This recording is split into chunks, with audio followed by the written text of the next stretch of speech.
Assalamualaikum warahmatullahi wabarakatuh. Halo teman-teman semuanya. Perkenalkan, nama saya Anis Mulyanisi. Saya berasal dari Prodi Pendidikan Akuntansi Angkatan 2020, Fakultas Ekonomi Universitas Negeri Yogyakarta. Video ini dipersembahkan untuk memenuhi penugasan mata kuliah Media Pembelajaran Akuntansi.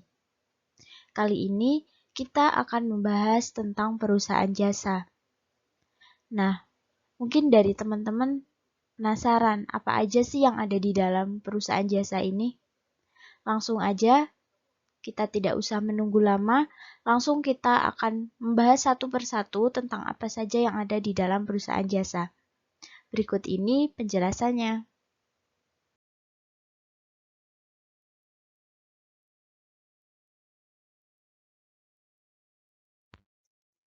Sebelum kita mempelajari tentang perusahaan jasa secara lebih lanjut, alangkah lebih baiknya kita memahami terlebih dahulu pengertian akuntansi. Di sini saya menuliskan pengertian akuntansi dibagi menjadi dua.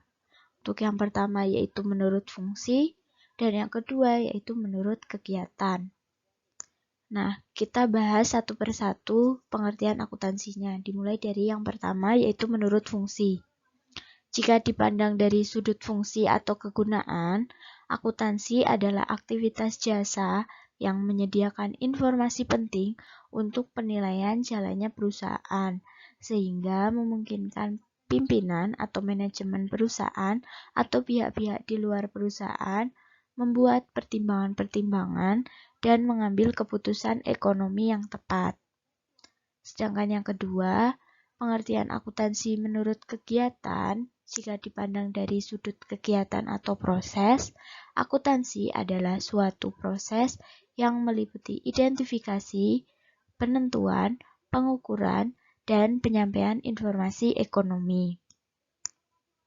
Jadi, kita bisa mengambil kesimpulan bahwa akuntansi adalah suatu proses pengidentifikasian transaksi keuangan, pengukuran, dan pelaporan hasil pengelolaan informasi ekonomi untuk memungkinkan adanya penilaiannya, jalannya perusahaan, dan pengambilan keputusan bagi pihak yang berkepentingan.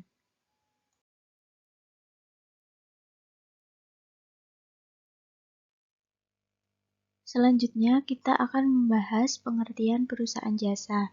Di sini saya mencantumkan dua definisi perusahaan jasa menurut ahli.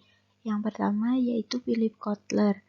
Menurut Philip Kotler, perusahaan jasa merupakan perusahaan yang menawarkan suatu tindakan yang sifatnya intangible atau tidak berwujud, dan pada transaksi tersebut tidak ada perpindahan kepemilikan kepada orang lain atau pembeli jasa.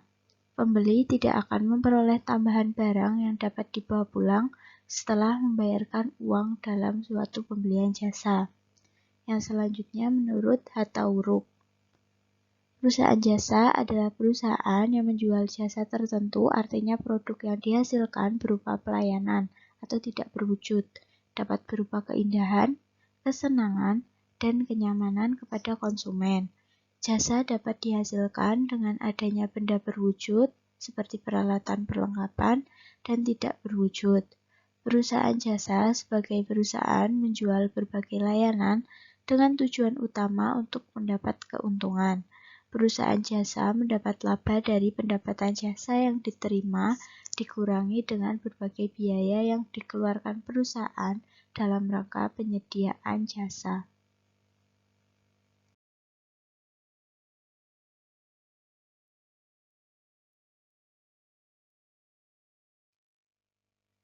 Pembahasan selanjutnya yaitu kita akan membahas tentang karakter perusahaan jasa. Di sini ada beberapa karakter dari perusahaan jasa. Untuk yang pertama, yaitu menjual jasa sebagai kegiatan utama. Perusahaan jasa bukanlah perusahaan yang menghasilkan suatu produk. Oleh karena itu, kegiatan utamanya adalah menawarkan serta menjual suatu jasa berupa produk yang tidak berwujud untuk dijual. Yang kedua, tidak menyediakan produk dalam bentuk fisik. Jasa memiliki bentuk yang tidak berwujud, sehingga perusahaan tidak menjual suatu produk yang dapat dilihat atau disimpan. Meski produknya tidak berwujud, tetapi manfaatnya berupa keindahan dan kesenangan yang dapat dirasakan oleh konsumen atau penggunanya. Yang ketiga, hasil tidak dapat disamakan. Hasil dari suatu perusahaan jasa tidak dapat dipukul rata, bergantung pada kepuasan konsumen dan bersifat subjektif.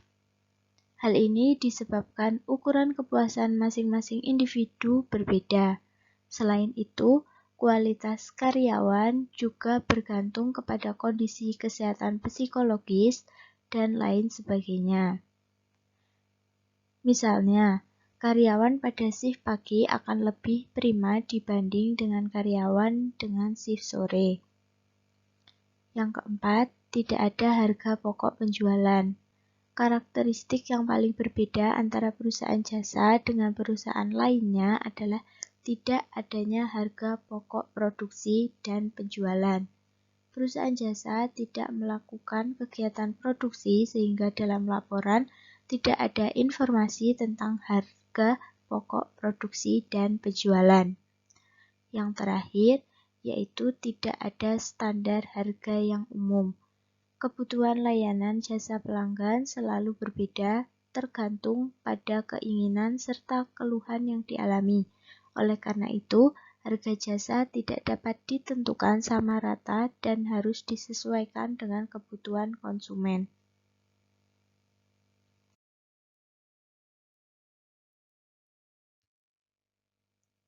Menurut ahli, yaitu Sinta 2016, terdapat 4 karakteristik yang dimiliki oleh perusahaan jasa, yaitu sebagai berikut.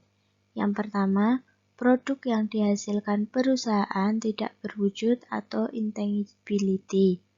Yang kedua, tidak dapat dipisahkan atau inseparability. Yang ketiga, berubah-ubah atau variability.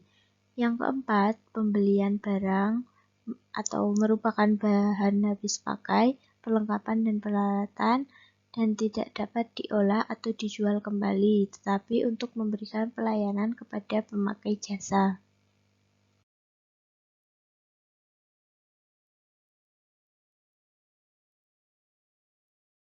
Selanjutnya, kita akan membahas tentang tahapan siklus perusahaan jasa.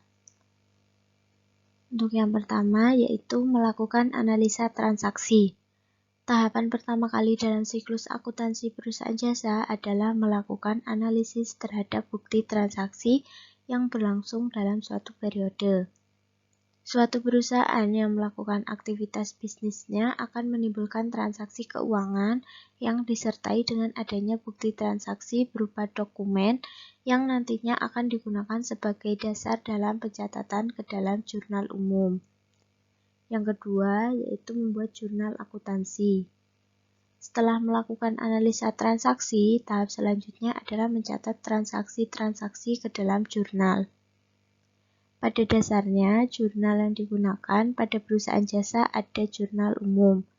Langkah-langkah untuk mencatat transaksi ke dalam jurnal umum sebagai berikut. A. Menganalisis pengaruh transaksi terhadap aset, liabilitas, ekuitas, pendapatan, dan beban. B.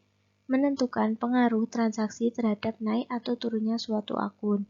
C. Menentukan setiap naik atau turunnya akun harus dicatat sebagai debit atau kredit sesuai dengan aturan debit atau kredit.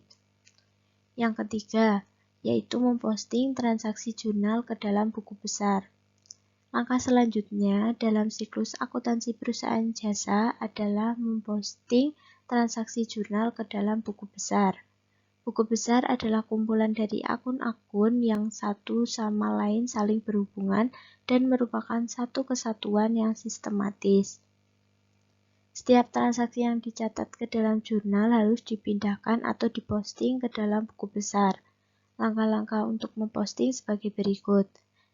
A. Menyiapkan akun buku besar yang bersesuaian atau dibutuhkan. B. Mencatat tanggal, bulan, dan tahun pada sisi yang bersesuaian. C. Mencatat data ayat jurnal umum pada sisi yang bersesuaian. D. Mencatat asal jurnal umum pada kolom uraian dan halaman jurnal pada kolom ref. E. Mencatat nomor akun buku besar pada kolom ref jurnal umum. Yang keempat, membuat neraca saldo. Neraca saldo merupakan suatu daftar tempat mencatat secara sistematis saldo-saldo akun buku besar berdasarkan kelompok akun.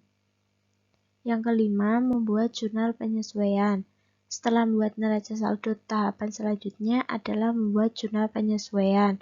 Jurnal penyesuaian adalah jurnal yang dibuat untuk menyesuaikan saldo akun-akun yang tidak sesuai dengan saldo yang seharusnya. Yang keenam, yaitu membuat neraca lajur. Neraca lajur disusun berdasarkan jurnal penyesuaian dan neraca saldo. Neraca lajur adalah kertas kerja yang berisi informasi mengenai ayat jurnal penyesuaian dan neraca saldo yang akan digunakan untuk menyusun laporan keuangan. Yang ketujuh, yaitu menyusun laporan keuangan. Laporan keuangan adalah hasil dari proses akuntansi yang dapat digunakan sebagai alat untuk mengkomunikasikan data keuangan atau aktivitas suatu perusahaan kepada pihak-pihak yang berkepentingan sebagai bahan pertimbangan dalam pengambilan keputusan. Yang kedelapan, yaitu membuat jurnal penutup. Tahapan siklus akuntansi perusahaan jasa selanjutnya adalah membuat jurnal penutup. Jurnal penutup biasa dibuat pada akhir periode akuntansi suatu perusahaan, yang dimana akun yang ditutup merupakan akun yang terdapat pada laporan laba rugi atau akun nominal. Menutup suatu akun merupakan memindahkan saldo akun ke dalam akun lain sehingga akun yang bersangkutan bersaldo nol atau tidak bersaldo. Dan yang terakhir yaitu menyusun neraca akhir atau awal. Akhir dari tahapan siklus akuntansi perusahaan jasa yaitu menyusun neraca akhir atau awal. Neraca akhir atau awal adalah neraca yang dihasilkan di akhir periode yang akan digunakan sebagai neraca awal periode selanjutnya pada suatu periode akuntansi.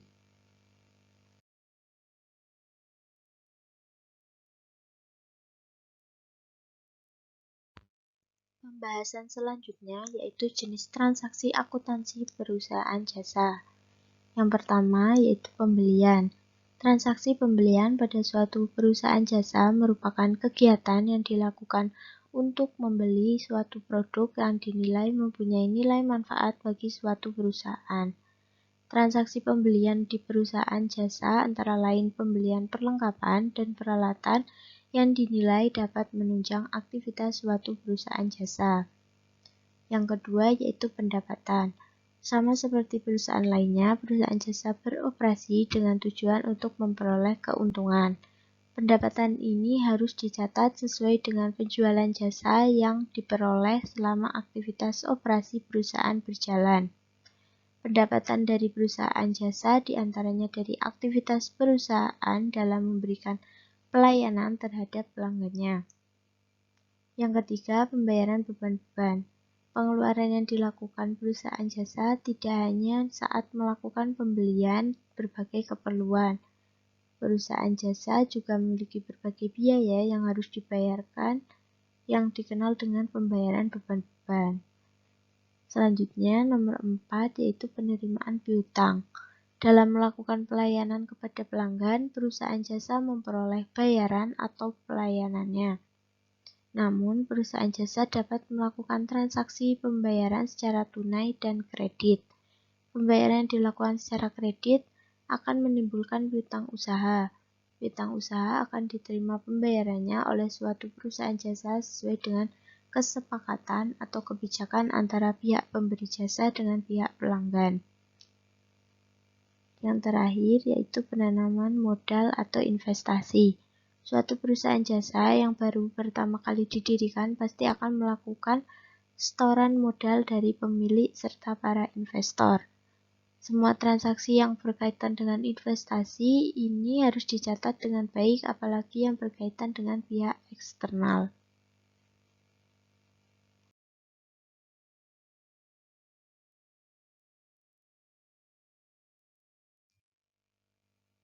Untuk pembahasan yang terakhir, yaitu ada contoh perusahaan jasa.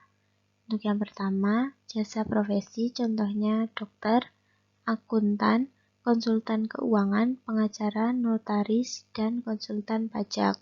Yang kedua, jasa perjalanan dan akomodasi, contohnya penjualan tiket perjalanan, angkutan umum, hotel, dan apartemen.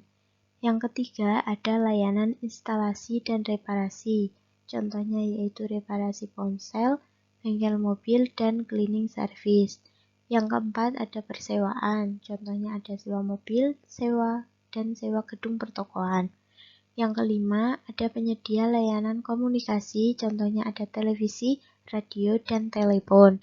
Yang keenam, ada jasa pendidikan atau kursus, contohnya yaitu ada bimbingan belajar dan kursus bahasa. Yang ketujuh, keuangan, contohnya seperti perbankan dan leasing. Yang kedelapan, ada pelayanan, contohnya biro perjalanan, biro iklan, ada salon kecantikan, fotografi, dan penjahit. Dan yang terakhir, ada jasa perawatan tubuh, contohnya salon dan spa.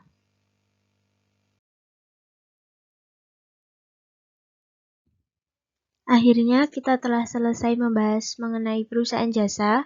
Saya ucapkan banyak terima kasih kepada teman-teman yang telah menonton video ini.